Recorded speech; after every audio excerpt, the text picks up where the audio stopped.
Welcome to the Online Success Journey Podcast, your opportunity to discover and learn from entrepreneurs like yourself.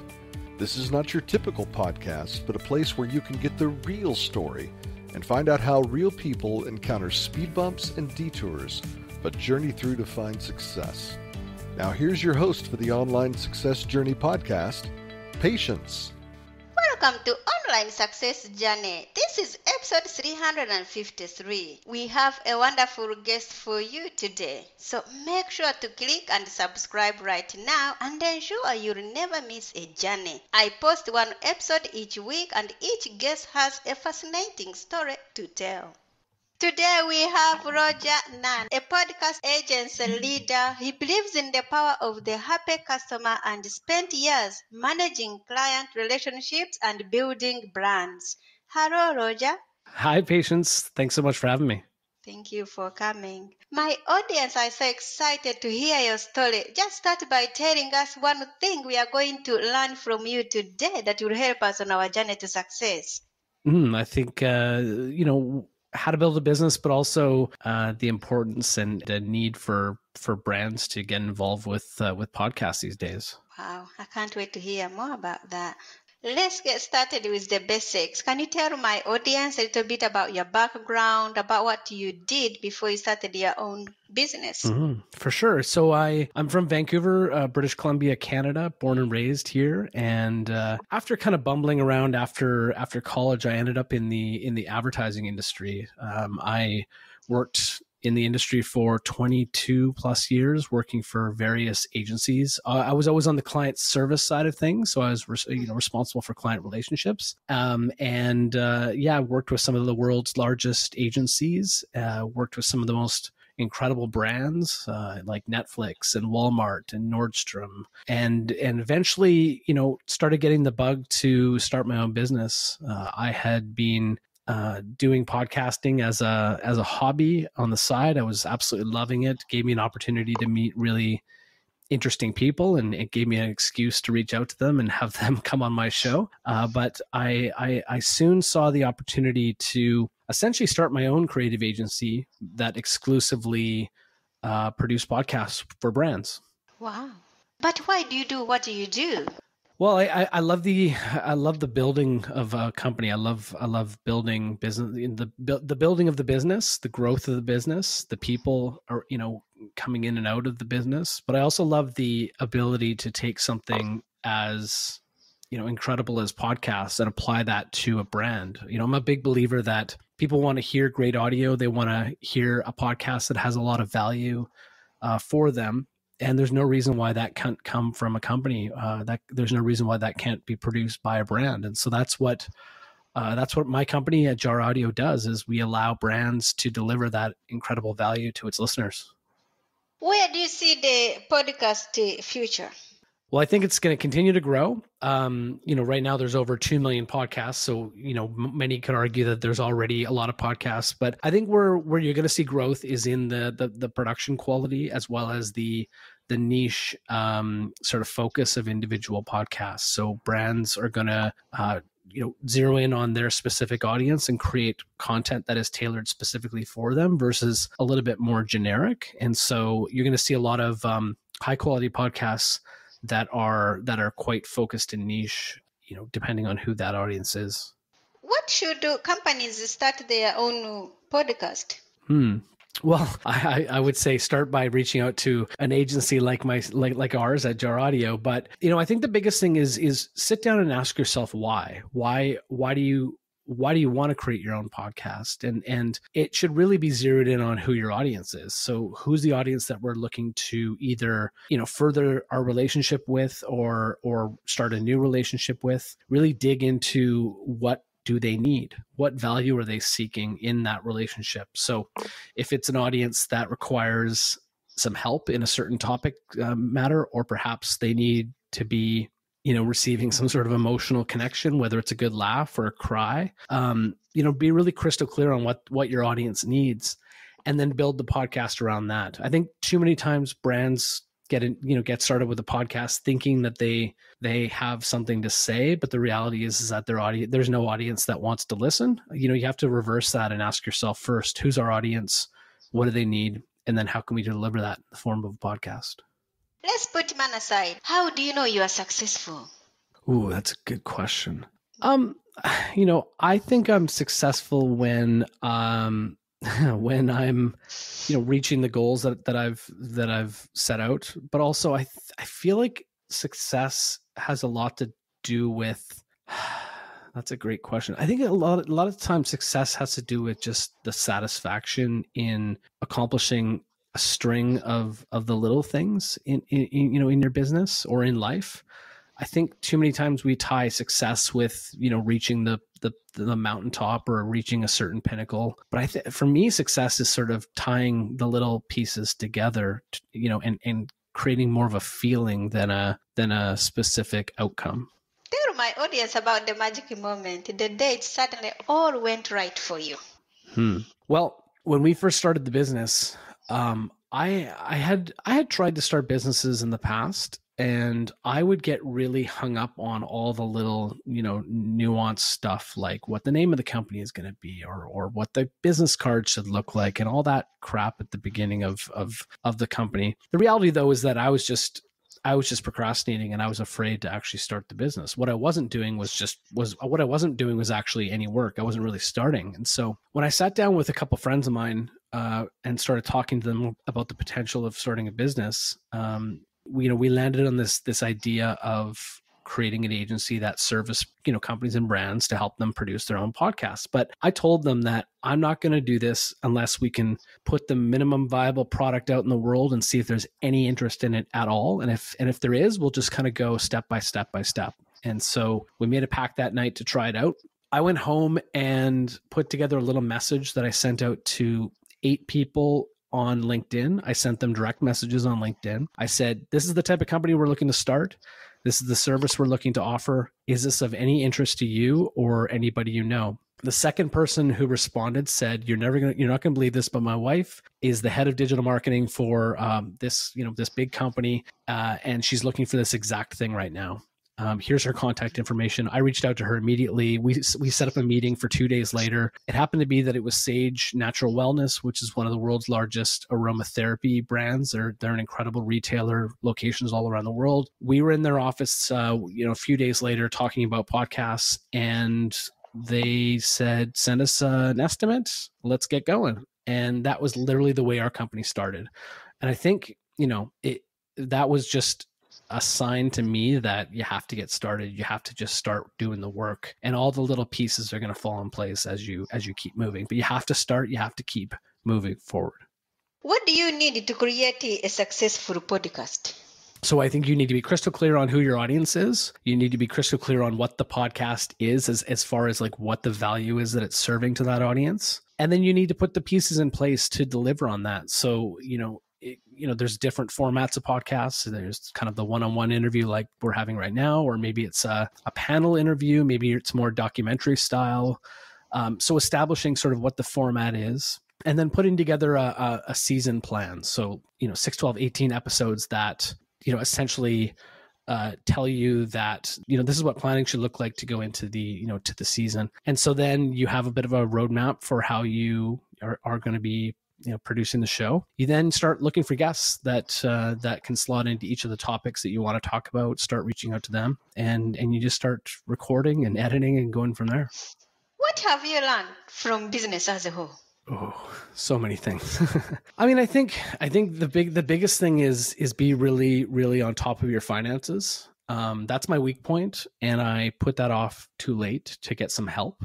To be honest, I tried to do things on my own, and I struggled with it. Be really crystal clear on what your cash flow looks like, and just be really diligent around your expenses and sort of overall operating costs of the company, because as you grow, that can come up pretty fast and bite you if you're not paying attention to what your total sort of financial outlook looks like. As you mentioned earlier that you have worked with big brands, big companies, I presume that you have met aspiring entrepreneurs and entrepreneurs along the way. But can anyone be an entrepreneur, or are some people more cut out for it than others?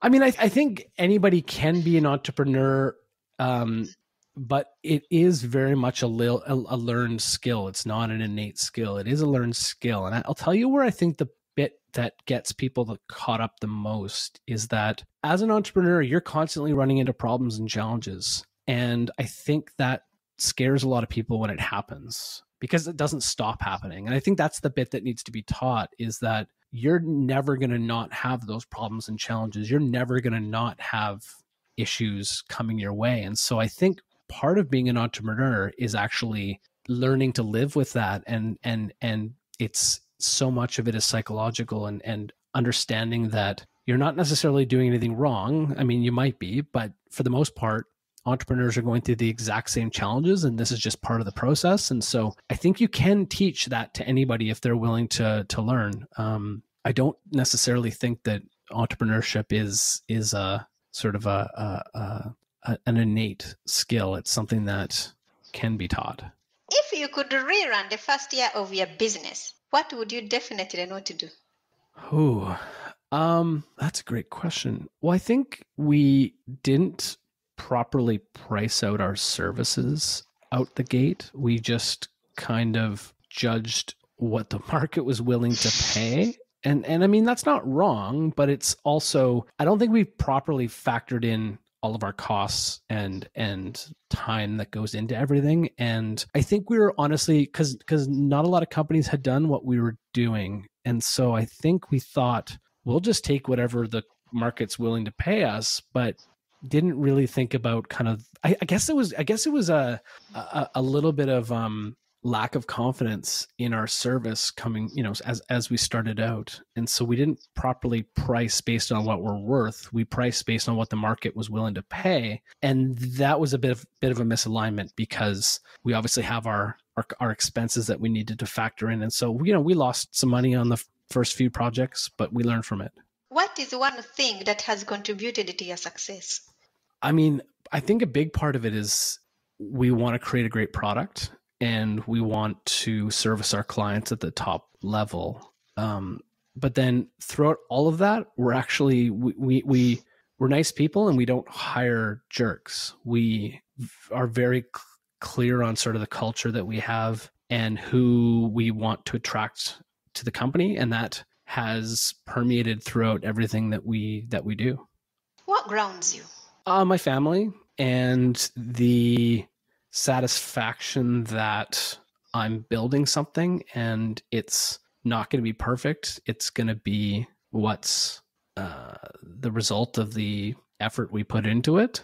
And I think also just the knowledge that I have a partner, we've got a team, and we've built some really great processes for our team to follow. And it seems to constantly be giving us good feedback that we're on the right track. Because I think at the beginning of a business, I mean, unless you're coming into a business that's like, it's like a franchise or something that's like obviously been done before and you're just sort of putting your own spin on things, like a lot of times you don't know what is right and what is wrong. You're just kind of like sludging along. And I think, the realization that that's normal is, definitely grounding, because otherwise you get caught up in your head and really sort of anxious about every single little decision. Tell us how to measure the ROI of your podcast. Well, I think the answer to that is it really depends on the company and the brand. So, sure, you can measure the audience size and you can measure the amount of unique listeners. You can tell, what part of the world your listeners are coming from and what device they're listening on. And that's all good information for sure. But then we also look at things like the listen length of an episode, the consumption level, how long are people listening for? But then depending on the brand, there's a ton of different ways that we can measure the ROI. For example, if this is if you want to drive traffic to your website, we can measure that. If you want to, drive traffic to a form that we want people to fill out or download a document that we want them to read, we can measure that as well. We've worked with clients in the past who, an example is Expedia. They came to us with a brand challenge where they felt like, not enough people saw them as a helpful brand. And so they wanted the podcast to help turn that sort of brand dial for them. And so they measured whether people listened to the podcast and then felt better about the brand as far as that sort of helpful metric goes. And so for them, that was the ROI, is under, that whether that was turning more in the positive side of that brand helpfulness. So it really depends on the brand. It really depends on, your organization and what you're looking to accomplish. In your businesses, do you have a mentor or a coach, you and your partner? Yeah, I mean, we have a business consultant that we work with who helped, kind of on the process, but also the financial side. So, he mentors us on, sort of the executive side of the company. I'm also part of a men's group that meets once every 2 weeks. So we mentor each other and look to each other for advice on business and life. I'm also a member of a dad's group who get together and do the same thing. But I'm also lucky enough to have some sort of people in my past career that I can still reach out to and ask for support. It's not really done in sort of a formal manner, but there's definitely a few kind of go-tos that I rely on. What is the most valuable thing from your go-tos has told you? There's a couple things. One is that every relationship should be treated like a bank account, and you always want to have a positive balance with that relationship. And anytime you feel like the relationship is getting too close to being either neutral or negative, you need to put some love and attention into it. The other thing is that I was once told that trust is gained in drips but lost in buckets. And so we're constantly thinking about what we can do to gain and hold our clients' trust. And then the other thing was actually, something that it was an observation that one of my mentors pointed out to me, which is that, and this is back in my sort of early advertising career, is that he says, you're an amazing performer. You have all this incredible momentum in your career, but then you have a tendency to stop, or you have a tendency to kind of self-sabotage or do something that's going to slow you down. And it wasn't until I kind of noticed that, and he pointed it out, that I realized that I had what Gay Hendricks says in the book, The Big Leap, is I had an upper limit problem. It's like I had this sort of glass ceiling there. That's not a right term, but ceiling that I was constantly needing to break through. But instead, I was kind of butting up against it. And something within me said, I'm not worthy of expanding further. I'm not worthy of growing further, or I'm not worthy of more success. And so I think it was just the acknowledgement and understanding that existed that helped me break through it. Let's talk about your agency. Tell us more about it and who can join it. Yeah, so Jar Audio is a podcast production agency. We are full service, so we get hired by big brands like American Express, Amazon, Lush, Lululemon, IBM, a whole bunch of big, awesome companies. We come in and we work on everything from the strategy to the concept development to the full production, finding the right hosts and guests, doing all the recording, all the editing, all the music, custom music if we need to as well. Then we do all the distribution. And then finally, we have a full marketing wing of the company as well. So we're obviously trying to grow the audience for each of our shows. At any time, we have upwards of, right now we've got a team of 18 in the company, plus we have about 47 contractors. They range from, podcast producers to audio technicians to our internal kind of coordination staff or project leads. We've got client service leads as well. And so we're constantly looking for really talented people who know and understand how to tell great stories and they want to apply that to a brand. And we're looking for people that are passionate about podcasts. And how can we connect with you? Best way is through jaraudio.com. We've also got a really great blog where we post a lot about the podcast industry and how brands can be a part of it. A lot of insight into, the future of podcasts, but also what's going on today. And then also check us out on LinkedIn. Thank you. There will be more from Roger in a moment. If you are listening to this on a podcasting platform and you are encouraged by Roger's journey, please go to our website at onlinesuccessjourney.com. In addition to the amazing free content, you can work direct with me. Check out my course, Success: How to Set Goals and Double Your Productivity, a course for achieving success in work and life, when you visit onlinesuccessjourney.com. The site has a ton of audio clips from hundreds of successful entrepreneur guests' journeys, all there to help you find the path to your own online success journey. Check it out. That's onlinesuccessjourney.com. Now, Roger, I would love for you to share more information with my audience if you're up for it. Absolutely. Thank you. Do you watch movies or read books? I do both, but I would say I lean more towards books. Tell us, what is your favorite book that has some relevance to being an entrepreneur? Oh, I'd say my favorite one is The One Thing. It's by Gary Keller, and it teaches you to recognize the one thing in your life whereby doing it will make everything else in your life either unnecessary or easier. And once you read that book, it's a real good paradigm shift on how you organize and focus on the important things in life. If your business was down to its last $100, how would you invest it? That makes me nervous. Down to my last $100. I would spend it on our probably a LinkedIn professional account, so we can do some outreach to some key people in the industry and start talking to them about the possibilities of working together. What is your best business book you have ever read? Ooh, I'd say Scaling Up. If you are going to keep a note to yourself in your pocket every day, what would be written on it? How you do anything is how you do everything. What is your next chapter?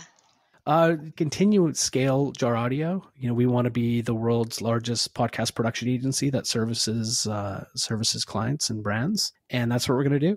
Do you feel like you succeeded or like you're only on the way? Oh, I've definitely succeeded, but the book's not closed yet. Will you ever stop? I mean, what's the definition of stop? I mean, is there going to come a day where I don't own the business? Yeah, probably, but I'll never stop. I'll never stop building cool things. Remind us how we can connect with you once more. Yeah, check out jaraudio.com. That's JARaudio.com. And also check us out on LinkedIn. Roger, it's been great having you to share your online success journey with us. Thank you, Patience. You are welcome. Remember, success is a journey. Don't wait. Let's start the journey. Patience and Roger. This is not the end of the journey. We hope you've enjoyed listening to Patience and her guest, and want you to know that there are hundreds of episodes available at onlinesuccessjourney.com.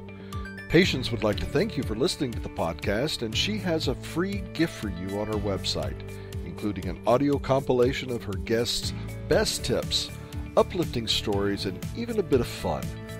Additionally, there are special clips of over 250 episodes that have never aired on the podcast and are only available to members of the Online Success Journey. Check the website and click on Join Now to get free and instant access. Of course, you know that listening to the journeys of others helps us each chart our own path. So make sure you're subscribed on the favorite platform you have to be notified as each new interview is posted. There are so many ways to stay connected to the Online Success Journey and listen in. And if you're enjoying the podcast, we appreciate your help in telling others. One of the best ways to share the benefit you get is to rate and review the podcast at Apple Podcasts and other sites. We appreciate your help and your willingness to share the journey. One last thing. If you're feeling a bit lost or overwhelmed on your own journey, Patience can help.